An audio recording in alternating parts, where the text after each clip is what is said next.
Hi, everybody. Invasion fears are waning, receding. And yesterday I talked about the ruble and that I knew some smart guys that didn't think there was going to be an invasion. In fact, just because he's withdrawing 10% of his forces doesn't mean there won't be one later. But I also heard that this could be Putin's out, that they never intended to invade.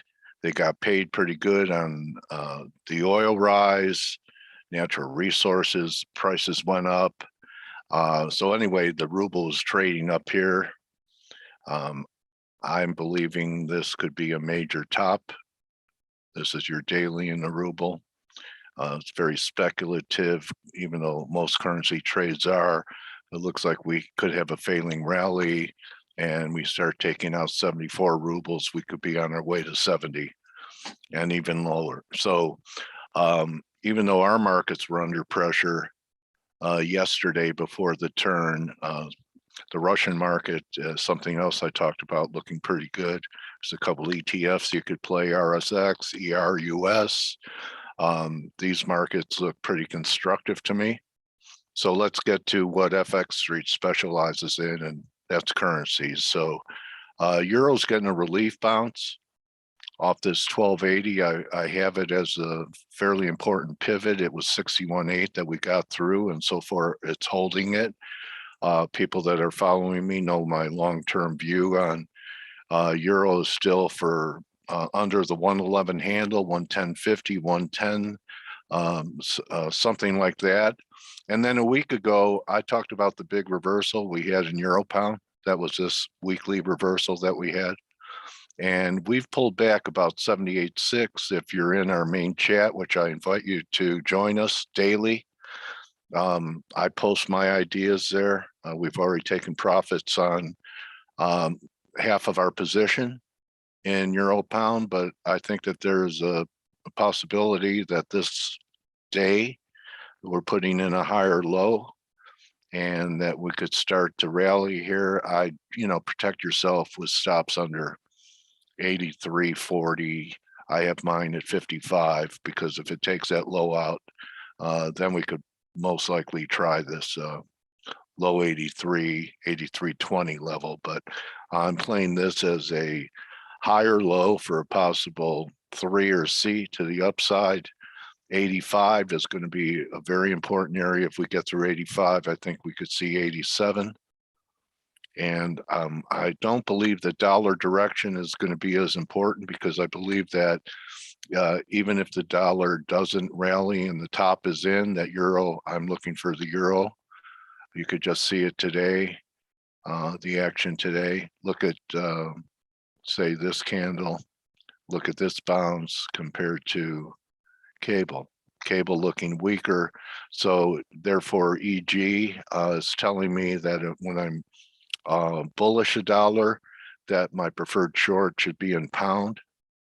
And when I bearish a dollar now, my preferred long should be in the euro, if I'm right about directionality in Euro Pound. Going up to what's happening in US dollar yen, I've been pretty steadfast on the fact that I believe that we're going to see the 117 level, which meant that yields hadn't peaked yet. And in fact, after the, I think it was higher than expected inflation report, you do have the 10-year knocking at the door of new highs again here. So perhaps we're going to spike here, 210, 220, something like that. I will know when I would want to buy bonds or notes when I think we finally have a high in US dollar yen, which I still think is going to trade above 117. That could happen in a few days. Okay, so, and up here is where I think you might see the peak in rates. So I'm looking for US dollar yen and yields to peak. It doesn't have to be the same moment, even the same day. Within a few days to a week of each other, they'll respond. There's a pretty tight correlation to yields. So right now you could say it's not working because yields are pressing the highs and the yen hasn't, keyword, yet. So I talked about the long side of Canada because I was looking for a crude break. I know a lot of people are waiting for a breakout over 128. I'm still looking for the 130 handle above 130 in USDCAD. You already know my stance on Euro Pound. So bullish there. And Aussie's dogging it compared to, except the pound's a weak sister on the board. Aussie, I'm still looking for lower lows. Still think that we could see it trade under the 70 handle again and maybe under the 69 handle, looking for about 68 and a half. I know it's starting to sound like a broken record. And glad I didn't have FOMO in gold. So people that are celebrating this breakout in gold, it's very important what it does today. You know, we start closing back under this prior high. It's not going to be a good signal. It'd be a false breakout. And silver's even weaker. And it has been. Every rally's been weaker than the rally in gold. Every break has been steeper than the break in gold. And silver, I was planning on shorting it at 78.6 level. Did it last week at 61.8. This pretty negative candle here that we're getting in silver doesn't seem to have much of a bounce to it. Still think that there's, you know, you just take the last 2-day range or so, you know, from here. Well, this was Friday, right? So we were at 22.82 and we rallied $1.20. So $1.20 under here is going to take you to 22, which is these lows right here. And I don't think I'll be buying any silver miners until the last silver bull has thrown in the towel. And I see GMO orders get under 21.40 in the silver. So having conviction, made some money being short, and earmarking that cash for silver longs at the right time when people say it doesn't work. Gold doesn't work as an inflation hedge. We're already hearing that for months and months and months. Imagine if we had a break and gold still got back down towards this speed line, or I could even make it parallel to the breakout channel, but you know, you're talking 1720-ish or so, depends on how thick your line is. So can you imagine what sentiment's going to be if after this we close back under 1845 and wash out and take out all the stops underneath the market?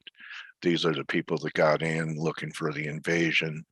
And, you know, I'd say there's a ton of stops under 1780 here and here.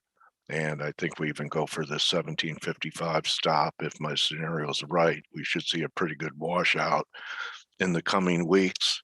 I think that's going to include the dollar making a new high, and that's why, you know, I'm more confident about EG, no matter if the dollar goes up or if the dollar goes down. They keep trying to sell it off, and they can't. So, you know, we're right here. We're holding the, we're above the 50-day now.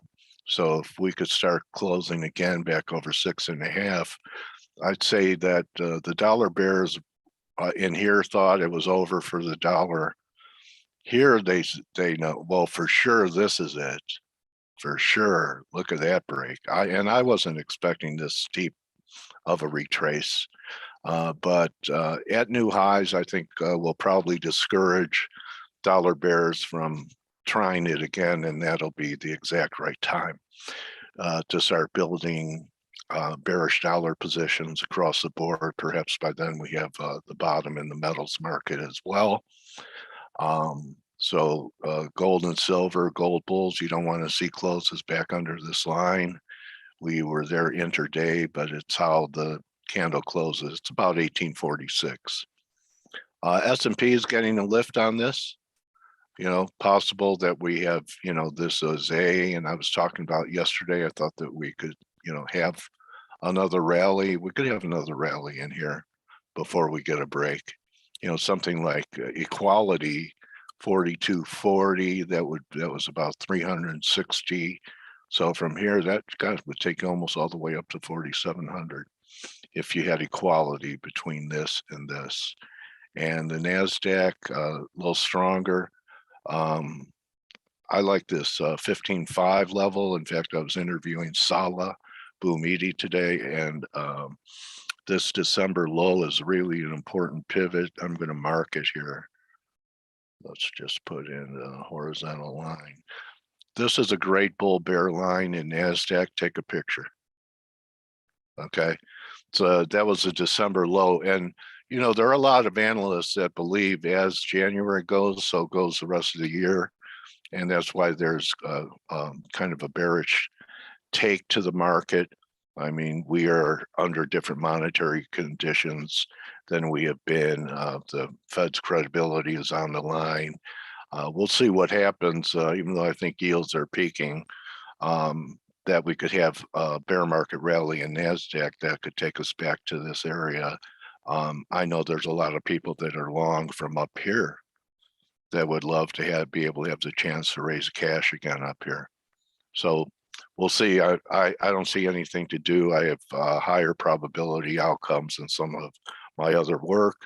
So I was warning about an oil top and talked about that. That's one of the reasons for the bullishness in Canada, which continues to perform as I'm talking today right here. You may get that breakout in Canada today. And oil. So I'm wondering how much of this was potential war premium into the crude market that we made a new high here. But even if we're in a strong bull market, which is still pretty possible, I have some other ideas. You know, why can't we see 85 and, you know, have a quick $10 break and see what happens? What's going to be important in crude is after this initial sell-off, wherever it stops, is to watch the character of any recovery. It's more bearish if it only recovers 38% rather than 61.8. That means, you know, it's not giving longs much of a chance to get out even. And bears that want to short it at 61.8 don't get the opportunity. But to me, this is one of the most crowded trades in equities has been the long oil shares. So, you know, overdue for a shakeout. So careful with your energy bullishness. It's going to be interesting to see. The miners should be under some pretty good pressure here. And that's really the opposite. We have the opposite today from what we had. Look at this. When's the last time you saw euro still hanging higher on the day? Although, you know, I'm still bearish euro, but if I was bearish euro, I wouldn't have had as much on the downside as having identified a turn in euro pound today that made pound the preferred short. I think the pound is going to take out these lows. Okay, the lows in cable that we've had back down here. I think these will be challenged, and we may even see a 130 handle when the dollar heads towards that 98 level, should that manifest. So pound under a lot of pressure. It's been quite a while since you saw the pound down 40 and the euro still higher. Yen continuing to advance as we talk. Now we're only, you know, maybe 150 pips away. This line comes in about call it 1730, 1740. So perhaps the yen and the dollar, looks like the yen is actually stronger than the dollar. We'll see. I think there's a shot for both of them to make new highs. So crude now continuing to fall down almost $4. Ruble, you know, it's not that bearish of action, but keep an eye on the ruble. In my intelligence gathering, I know someone who's looking for this to be cut in half, which means a real strong ruble, almost like the ruble doubling against the dollar. So strange, but think of the financial position Russia's in compared to us as far as debt. You know, I talked to Luke Roman about that too. So a lot of smart people like Russia. You don't have to like Putin to make money with the ideas, right? It's this isn't political. This is even more important than political. It's money. All right, so I have Helene with us on Thursday. So Helene Miser is going to be with us Thursday, and people really follow her on Twitter. She's one of Mike's favorites, and I'm looking forward to talking to her again. Getting some interesting action.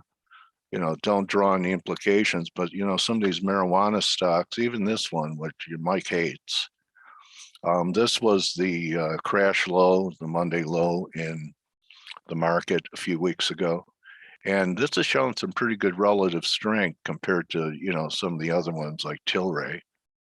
And it's almost like buying an option, I'd buy pullbacks. If I get a pullback to 50 cents or so, I'd buy a pullback, and then I'm wrong under 40 cents. So maybe Congress is going to finally do something for people in the cannabis industry so they can actually have a bank account.